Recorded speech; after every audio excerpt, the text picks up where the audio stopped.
여러분 그 일주일 동안 굉장히 날씨가 추웠습니다. 이제 가장 추운 계절을 우리가 지나가고 있습니다. 저도 감기 때문에 고생을 한 2주 동안 많이 했는데요. 이제 거의 다 회복이 됐습니다.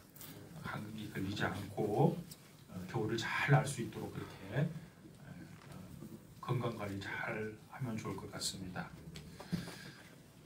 바울과 실라가 그의 동역자들과 함께 마게도냐 첫 성 빌립보에 도착했습니다. 그곳에서 기도하는 곳을 찾다가, 여러분 기도할 때 이스라엘 백성들은 강가로 간다 그랬잖아요. 강가로 내려가서 직물 사업가 누디아라는 여성을 만나게 됩니다. 바울이 복음을 전했고 누디아와 그의 가족은 예수 그리스도를 믿게 되는 역사가 일어났습니다. 또 그곳에서 또 다른 여인을 한 사람 만납니다. 점치는 여종이었습니다. 그러니까 귀신이 들려 있어서 그 귀신이 점을 치는 거죠. 그의 주인이 있었기 때문에 그 점치는 것으로 주인에게 경제적인 이득을 가져다 주는 여종이었습니다. 바울이 그가 불쌍하니까 그에게서 귀신을 쫓아내줍니다. 그의 주인은 그게 없이 불만스러운 거죠. 그 여종의 치유와 회복에는 관심이 없고 귀신을 쫓아내버리니까 더 이상 점을 칠 수가 없고 이제 소득이 사라지니까 그 여종의 주인이 바울과 실라를 고소합니다. 그래서 바울과 실라는 매를 맞고 감옥에 갇히는 신세가 되고 맙니다. 여러분 우리의 삶에도 감옥과 같은 상황이 찾아올 수 있습니다. 경제적인 어려움을 겪을 수 있고 건강의 위기가 우리에게 찾아올 수 있습니다. 인간관계 갈등과 영적인 침체가 우리에게 찾아올 수 있습니다. 그리할 때 우리는 기도와 찬송으로 하나님 앞에 나아갈 수가 있습니다. 여러분 기도와 찬송은 단순히 종교적 행위가 아니라 하나님과의 관계 속에서 우리의 믿음을 표현하는 강력한 도구입니다. 아멘. 이 말씀을 통해서 우리가 고난 가운데 직면하게 될 때 오히려 그것이 하나님의 영광을 나타내는 기회가 될 수 있음을 오늘 말씀을 통해서 우리가 배우기를 원합니다. 바울과 실라가 하루 종일 매를 맞았습니다. 그리고 중범죄자들이 갇히게 되는 지하 감옥에 갇혔어요. 그 로마 시대에는 감옥이 세 종류가 있었거든요. 근데 가장 중범죄자들이 갇히는 감옥이 지하 감방에 햇빛이 들어오지 않는 곳이에요. 그곳에 갇히게 되었고 다리에 차코가 채워졌습니다. 차코가 채워지면 다리를 딱 벌려놔요. 그러니까 움직이는 것도 불편하고 잘 눕지도 못해요. 너무나 비참하고 아무런 희망이 없는 상황이었습니다. 여러분 우리가 보통 때도 기도하지만 이러한 급박한 상황이나 내 앞길이 막힐 것 같은 도저히 앞이 보이지 않는 깜깜한 상황에서 우리는 하나님 앞에 부르짖게 됩니다. 하나님 제발 저를 살려주십시오라고 하나님 앞에 기도하게 되는 것이에요. 그런데 그런 상황에서 찬송하는 것은 여러분 쉽지가 않습니다. 그리고 찬송은 평안할 때, 기쁠 때, 감사할 때 찬송이 나옵니다. 여러분 마음이 너무 괴롭고 분통이 터지고 어떻게 할 수 없는 상황 속에서 여러분 찬양한 경험이 여러분 있으십니까? 그런 상황 속에서 찬송을 하는 것은 결코 쉬운 일이 아닙니다. 그런데 본문에 바울과 실라가 그런 상태에 갇혀 있는데 겨우 한밤중에 정신을 차리고 그가 했던 것은 기도했어요. 그런 상황에서 당연히 기도할 수밖에 없는 거죠. 그런데 또한 하나님 앞에 그는 찬송했습니다. 어떻게 이럴 수 있을까?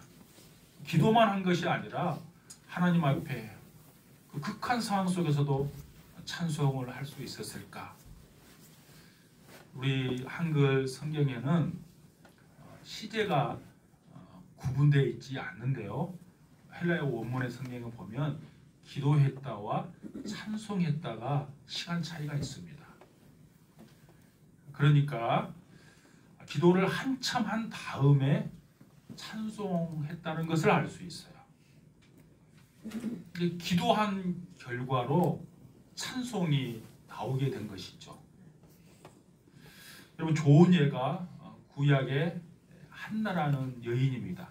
사무엘상에 보면 여러분, 한나라는 여인 우리가 너무나 잘 알죠. 자식이 없어서 굉장히 마음이 괴로워했던 여인이었습니다.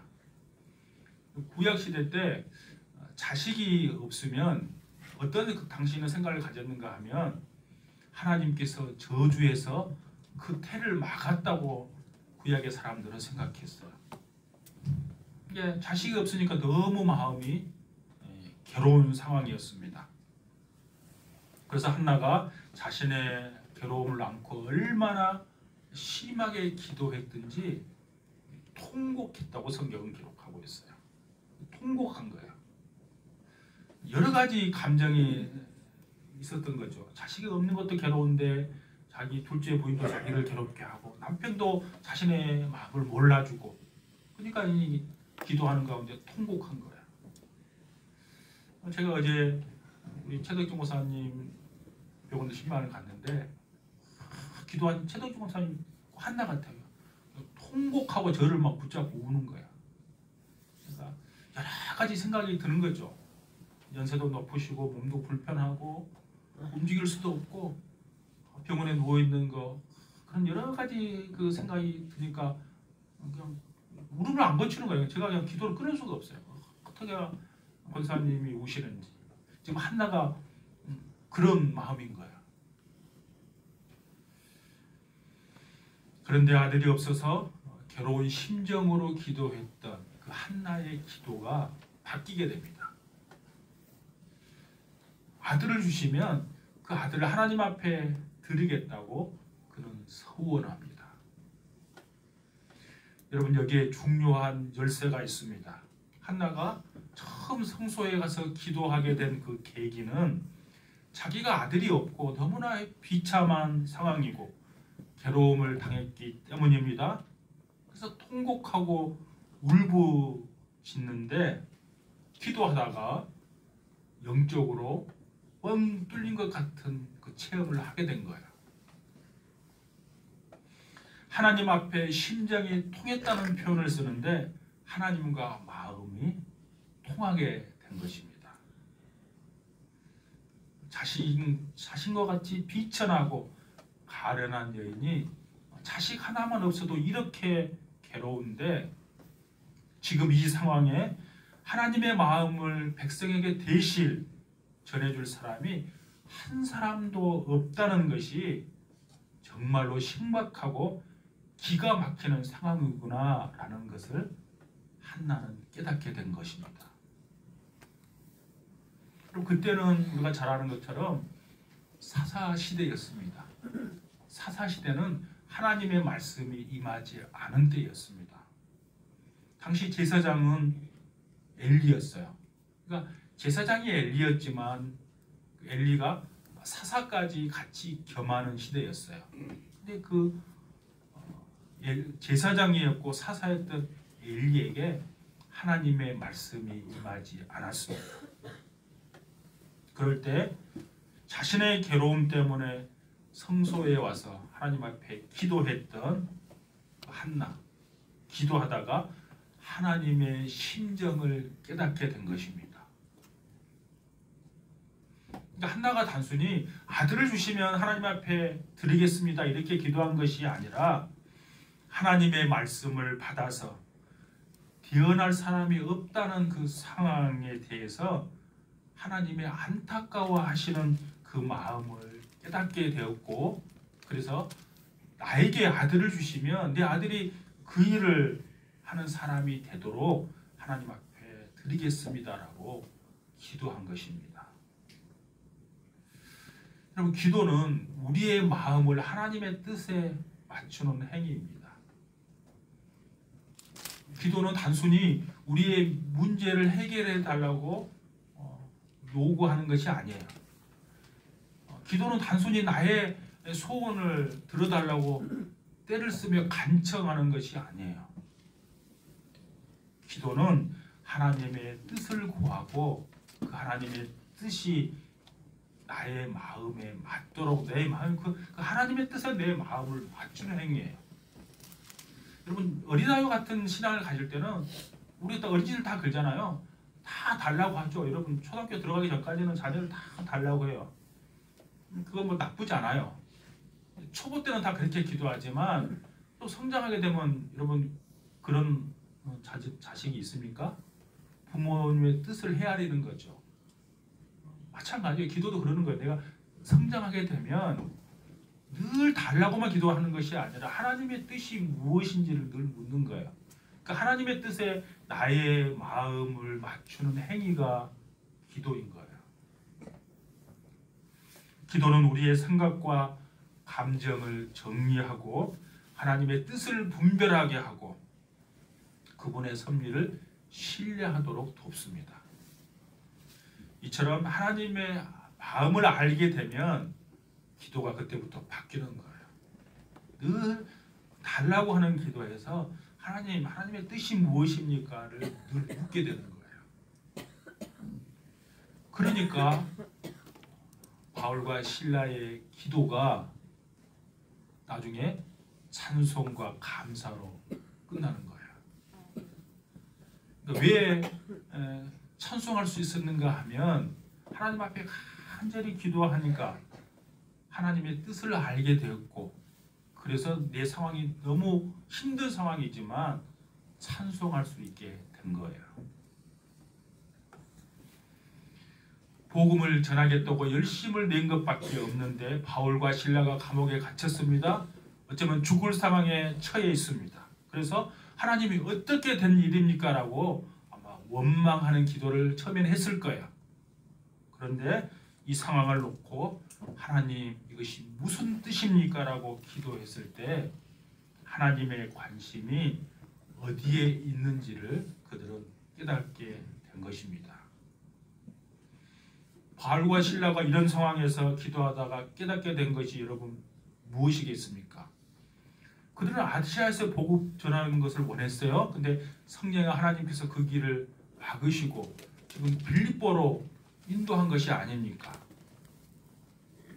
그러니까 마게도냐에서 수많은 영혼들을 위해서 하나님께서 나를 이곳에 부르셨구나 라는 것을 깨닫고 마침내 복음이 로마에까지 들어가는 것. 그러니까 그 세계의 중심인 로마에까지 복음이 들어가는 것이 하나님의 마음이라는 사실을 그들은 깨닫게 된 것입니다. 지금 자신이 매를 맞고 감옥에 갇힌 것이 복음 전파의 불씨가 되고 박해한 사람들이 회개하고 돌아오는 것이 훨씬 그들에게 지금 박해한 사람들은 지금 감옥에 가둬놓은 사람들이잖아요. 그들이 돌아오는 것이 그들의 기도 제목이 됐을 것입니다. 환난을 통해서 이루실 하나님의 역사를 기대하며 감사하는 마음으로 기도가 끝난 다음에 그래서 찬송을 올려드릴 수 있었던 것입니다. 그때 여러분 어떤 일이 벌어집니까? 그러니까 단순히 찬송만 한 것이 아니에요. 그러니까 찬송에서 놀라운 일이 벌어진 것이 아니라 그 앞에 기도가 있었다는 사실을 우리 기억할 필요가 있어요. 기도하고 하나님의 뜻을 깨닫고 내 상황은 변함이 없지만 하나님의 뜻을 알게 되니까 감사한 마음으로 찬송할 수 있었다는 거예요. 그 찬송하니까 어떤 일이 벌어졌는지 보십시오. 26절을 보십시오. 26절 같이 읽겠습니다. 시작. 이에 갑자기 큰 지진이 나서 옥토가 움직이고 문이 곧 다 열리며 모든 사람의 매인 것이 다 벗어진지라. 아멘. 그들이 기도하고 찬송할 때 갑작스럽게 큰 지진이 일어났어요. 옥문이 열렸습니다. 그리고 그들을 메우고 있던 사슬이 다 풀어졌어요. 기도와 찬송은 이렇게 초자연적인 하나님의 능력을 체험하게 합니다. 여러분, 기도와 찬송은 단순히 우리의 신앙생활을 채우는 부차적인 행위가 아니라 하나님의 능력을 경험하는 통로가 되는 것입니다. 여러분, 고난 속에 무거운 마음으로 오늘 혹시 이 자리에 나오셨다면 바울과 실라의 기도와 찬송을 본받을 수 있기를 원합니다. 기도와 찬송을 통해 오늘도 하나님의 놀라운 능력을 체험하는 저와 여러분 될 수 있기를 축복합니다. 여러분, 그런데 이상한 일이 벌어졌습니다. 갑자기 지진이 나고 오개터가 움직이면서 옥문이 열리고 모든 메인 것이 다 벗겨졌지만 바울과 실라 그리고 그 제수들은 도망하지 않았어요. 본문 다시 한번 보시죠. 27절, 28절 보겠습니다. 시작. 간수가 자도가 깨어 옥문들이 열린 것을 보고 제수들이 도망한 줄 생각하고 칼을 빼어 찾아가려 하거든 바울이 크게 소리지르 이르되 내 몸을 상하지 말라 우리가 다 여기 있노라 하니. 아멘. 여러분, 이 말이 무엇입니까? 바울과 실라가 단순히 자신들이 풀려나기를 기도한 것이 아니라는 거예요. 만약에 자신들이 풀려나는 것을 위해서 기도했다면 여러분, 옥문이 열리고 사슬이 다 벗겨졌으니까 그냥 도망갔을 거잖아요. 근데 이들은 그렇게 하지 않아서 도망가지 않았다는 말이에요. 잠결에 옥문이 열린 것을 발견한 제수는 당연히 제수들이 다 간수는 제수들이 다 도망갈 거라고 생각하고 있었겠죠. 그러니까 자기가 징계 받을 것에 대한 두려움 때문에 자결을 하려고 했어요. 사도 바울이 큰 소리로 그를 제지합니다. 그리고 일반적으로 우리가 평소에 기도하는 내용을 보면 예수님 믿으면 우리가 복을 받으니까 예수님 믿는 사람들은 이렇게 보통 기도합니다. 하나님, 이왕이면 내가 다른 사람들보다 높은 자리에 서기를 원합니다. 우리 자녀들이 좋은 대학에 가고 좋은 직장에 취직하고 또 좋은 배우자를 만나서 행복하게 살기를 원합니다. 또 요즘은 100세 시대라 그러니까 100세 시대까지 좀 아프지 않고 건강하게 장수하기를 원합니다. 이렇게 초점을 맞춰서 일반적으로 기도합니다. 이 기도는 나쁜 것이 아닙니다. 잘못된 기도도 아닙니다. 여러분, 아프면 병 낫기를 위해서 함께 기도해야 합니다.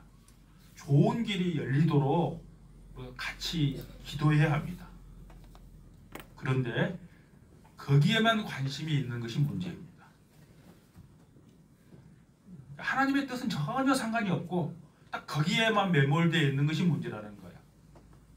근데 사도 바울을 보십시오. 사도 바울은 그 관심이 오직 하나입니다. 자기가 잘 되는 것이 아니라 지금 엄청난 고문을 당하고 감옥에 갇혔는데 여기에도 하나님의 뜻이 있다면 이 고난과 고통을 통해서도 하나님의 뜻이 이루어지기를 기도한 것이 사도 바울의 목표였습니다. 이렇게 하신 이유와 목적이 무엇입니까? 제가 그것을 깨닫기를 원합니다라고 사도 바울은 기도한 것입니다. 지금 고난과 어려움이 하나님의 목적을 이루는 과정이라는 것을 그는 확신했고, 그래서 자기에게 주어진 역할을 충실하게 감당하기를 그는 원했습니다. 여러분, 우리 모두는 다 형통하기를 원합니다. 예수 믿으면 형통한다고 하는데 하나님께서 계획하신 그 역사가 이루어지고 있다는 그 확신이 형통이에요. 단순히 나에게 잘 되고 내가 잘 먹고 잘 사는 것이 형통이 아니라 하나님께서 계획하신 그 역사가 이루어지고 있다는 확신을 가지고 나아가는 것이 형통입니다.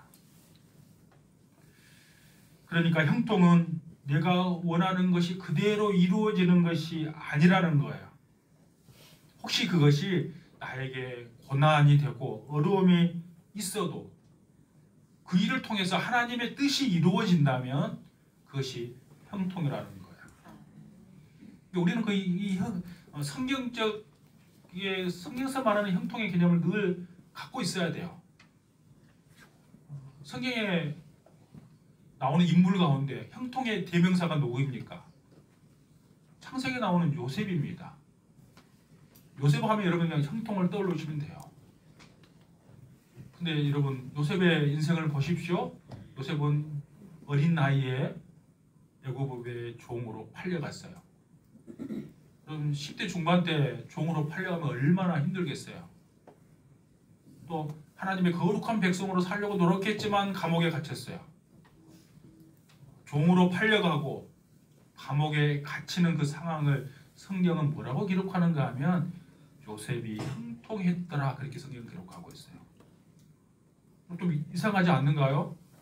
종으로 팔려가고 감옥에 갇힌 것이 어떻게 형통이 될 수 있다는 말입니까? 요셉의 입장에서 보면 그것은 고난이에요. 고통이에요. 근데 하나님의 관점에서 보면 그것은 하나님의 뜻을 이루어가는 과정이기 때문에 하나님의 뜻이 이루어지는 과정이기 때문에 그것이 형통인 거예요.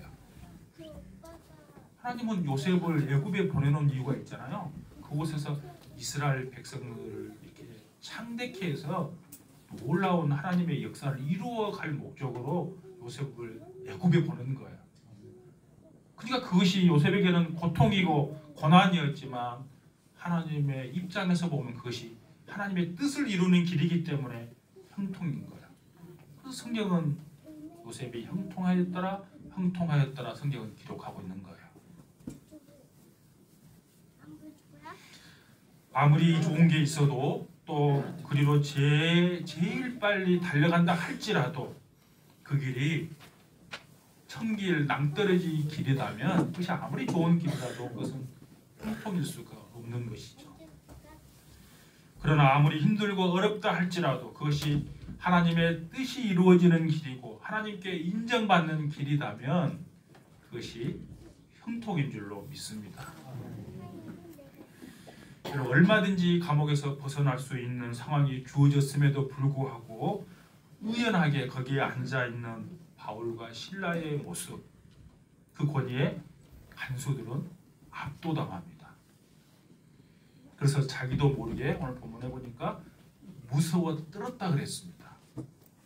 그리고 바울과 실라 앞에 자신들은 무릎을 꿇고 엎드립니다. 그 권위에 압도돼서 한 거예요. 사실은 여러분 간수가 죄인 앞에 무릎을 꿇고 엎드릴 수 없는 거잖아요. 그러니까 그 권위에 압도당한 거예요.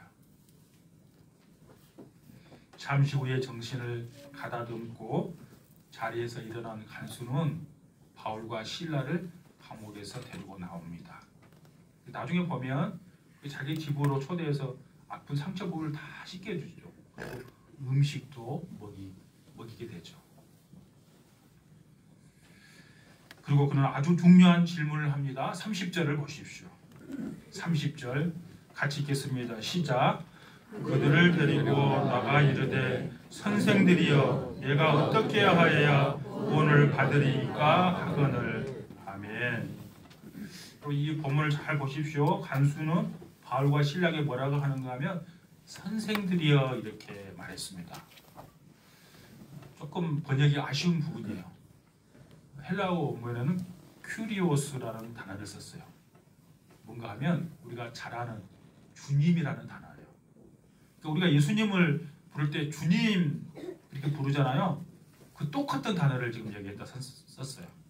우리말로 번역할 때 조금 아쉽게 선생들이라고 했지만 그냥 성경 그대로 표현하면 주님들이여 이런 표현이에요. 여러분 우리가 예수님을 주님으로 부르면 얼마나 그 존칭입니까?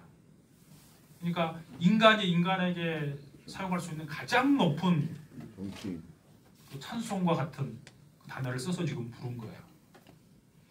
당시에 주님이라고 부를 수 있는 사람 누군가 하면 로마 황제밖에 없어요. 그리고 그 가정에서 그 주인과 노예 관계가 있어요. 노예가 그 주인을 부를 때도 큐리어스 그렇게 주님이라고 부를 때도 있었어요. 근데 지금 그 간수가 바울과 실라를 향해서 지금 그렇게 불렀다는 거예요. 내가 어떻게 하여야 구원을 받으리까? 가장 중요하고 근원적인 질문을 던졌습니다. 그 질문에 대해서 바울과 실라가 예수 그리스도의 그 복음으로 화답합니다. 본문 다시 한번 보십시오. 31절, 32절입니다. 31절, 32절 같이 읽습니다. 시작. 이르되 주 예수를 믿으라. 그리하면 너와 내 집이 구원을 받으리라 하고 주의 말씀을 그 사람과 그 집에 있는 모든 사람에게 전하더라. 아멘. 이것은 단순한 대답인 것 같지만 복음의 모든 것이 여기에 다 들어있습니다. 바울이 간수에게 예수님을 믿으라 이렇게 말하지 않고 주 예수를 믿으라 이렇게 대답했습니다. 간수가 바울과 실라에게 아까 선생들이여 그랬다. 그만 다시 바꿔 말하면 원문대로 하면 주님들이여 그런 뜻이다 그랬잖아요. 주님들이여라고 말한 이 사람에게 우리가 주가 아니고 예수님이 주님이라는 거예요. 주님은 예수님이라는 거예요. 도망갈 수 있었음에도 불구하고 가만히 앉아있던 바울과 실라에게 그 나오는 그 권위와 의연함에 압도당한 그들이 그 바울과 실라를 향해서 주님이라고 불렀다는 말은 당시 사람이 그렇게 부를 때는 노예가 주인에게만 부르는 거예요. 그러니까 나는 당신들을 내 주인으로 생각합니다. 이렇게 지금 불렀다는 거예요. 그럴 때 바울이 내가 내 주인이 아니다. 나는 너의 주인이 될 수 없다. 오직 예수님만이 주님이 될 수 있다고, 주인이 될 수 있다고 지금 선언한 거예요. 여러분 주라는 말 앞에 저번 주에 말했잖아요.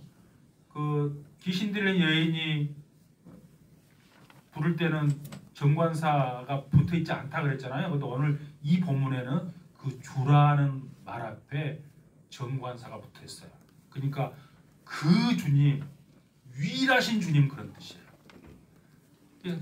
세상의 사람들은 황제를 주님이라고 부르고 노예가 그 주인을 주님이라고 부르지만 그것들은 다 진짜 주인이 아니고 주님은 딱 한 분만 있다는 거예요.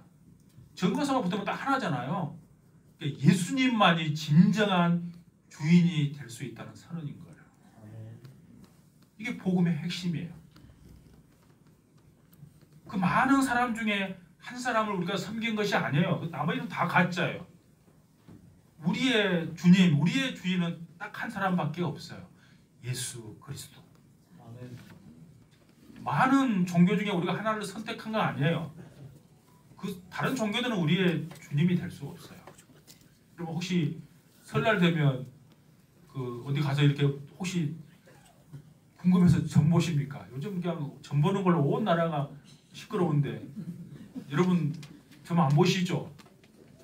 우리는 점 본 사람들은 아니에요. 왜냐하면 우리의 주인은 오직 주님밖에 없기 때문에 가서 다른 데 가서 물어볼 필요도 없어요.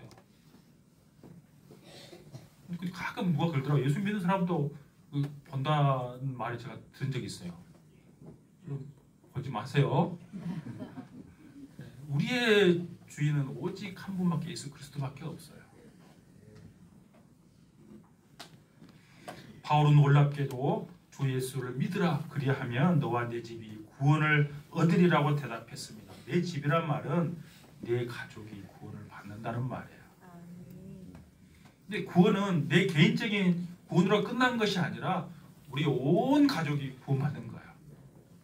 내가 가족에서 예수님 믿고 구원을 받았다면 우리의 온 가족이 다 구원받을 수 있도록 기회 있을 때마다 복음을 전해야 합니다. 저번 주에 말씀드린 것처럼 복음을 전하면 그 마음을 열게 하시는 분은 주 성령의 하나님이세요. 우리가 해야 할 것은 기회 있을 때마다 복음을 전하는 거예요. 바울과 실라가 매를 맞고 감옥에 갇힘으로 간수와 그의 가족들이 죄와 사망의 감옥에서 벗어날 수 있었다는 사실입니다. 이것이 하나님의 구원의 역사이고 복음의 원리입니다. 죄와 사망의 감옥으로부터 우리를 구원해 주시기 위해 하나님의 아들이신 예수 그리스도께서 이 땅에 오셨고 십자가에서 죽으시고 속박의 고난을 당하셨습니다. 예수님의 제자들이 십자가의 복음을 전하기 위해 순교의 속박을 스스로 당하며 자신들을 감옥에 내어줌으로 수많은 사람들을 죄와 사망의 속박으로부터 구원해 냈다는 사실입니다. 그러므로 저와 여러분의 현재의 고난도 복음의 강력한 도구가 될 수 있음을 믿고 먼저 하나님의 뜻을 구하고 그 하나님의 뜻에 따라 순종함으로 선한 도구로 쓰임받는 저와 여러분 다 될 수 있기를 축복합니다.